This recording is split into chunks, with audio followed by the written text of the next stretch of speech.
Bonsoir et bienvenue dans la formation Caissier des entreprises niveau 2.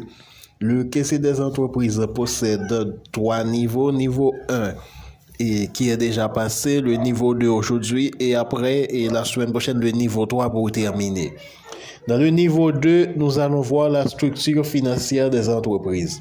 C'est quoi la structure financière des entreprises? La structure financière des entreprises se réfère avec le financement interne et le financement externe, c'est-à-dire inclut des dettes et des fonds que possède l'entreprise, c'est-à-dire des fonds propres, c'est-à-dire les biens que possède l'entreprise, les édifices, les terrains. Les dettes s'engagent dans la partie où l'entreprise possède d'autres emprunts ou des dettes vers des banques. Comment nous pouvons calculer la partie financière d'une structure financière, c'est-à-dire la ratio d'endettement? Pour calculer la ratio d'endettement, il faut savoir le total des dettes que possède l'entreprise divisé par le fonds propre, c'est-à-dire le nombre d'argent que possède l'entreprise. Ici, on va avoir une ratio d'endettement. Quel est le ratio d'endettement? Le ratio d'endettement, c'est une dette totale, c'est-à-dire c'est la dette élevée que possède l'entreprise, il devait payer. Le ratio élevé peut vous aider à savoir c'est quoi le système, à mesurer le système de risque financier. Il peut vous aider aussi à contrôler les différents types de dettes d'entreprise. Il y a aussi d'autres ratios qui est le ratio de solvabilité qui mesure la capacité d'enregistrement de l'entreprise, c'est-à-dire ce ratio il est toujours supérieur à 1. C'est une formule qui fait l'actif total divisé par les différents types de dettes. Les actifs en comptabilité, nous savons, ce sont les différents types de biens, de choses que possède l'entreprise. Il y a plusieurs types d'actifs en comptabilité. Il y a le ratio de liquidité. Ce ratio, lui, c'est l'actif circulant. C'est-à-dire, quand on dit actif total, c'est actif circulant et actif non circulant. Leur somme. Mais quand on dit actif le ratio de liquidité générale, on va prendre l'actif circulant divisé par des dettes à court terme. Maintenant, il y a des exemples qu'on donne ici. Et une entreprise possède un fonds propre de 1 million d'euros. Il y a une dette de 200 000 euros. Pour calculer le ratio d'endettement, on divise c'est quoi les dettes par le fonds propre qui donne une valeur de 0,2.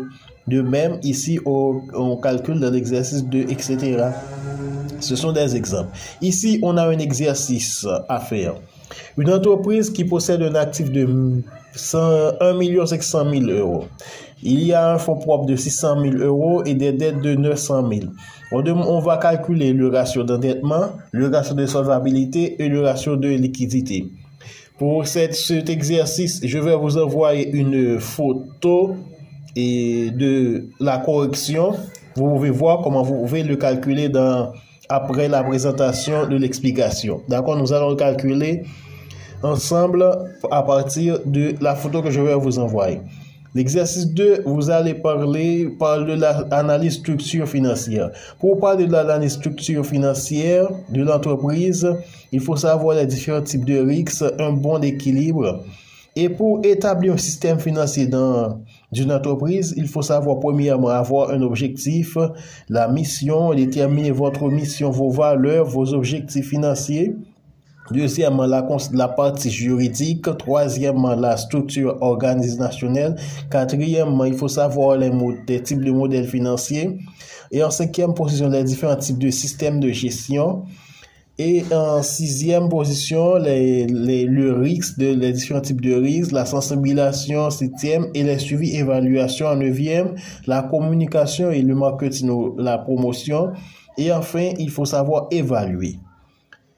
En toute entreprise bancaire ou système monétaire, il faut savoir un type de sécurité qui vous permet de contrôler, de maintenir l'ordre dans l'entreprise. Et ce système de sécurité vous permet d'avoir un système avec plus de surveillance et plus de fréquence. D'accord? Et ici, nous vous donnons les différentes étapes, comment vous pouvez créer votre système de sécurité pour un système bancaire. Merci. Nous verrons dans les questions, s'il vous plaît. Merci pour cette présentation de les informations pour la formation qui est des entreprises niveau 2.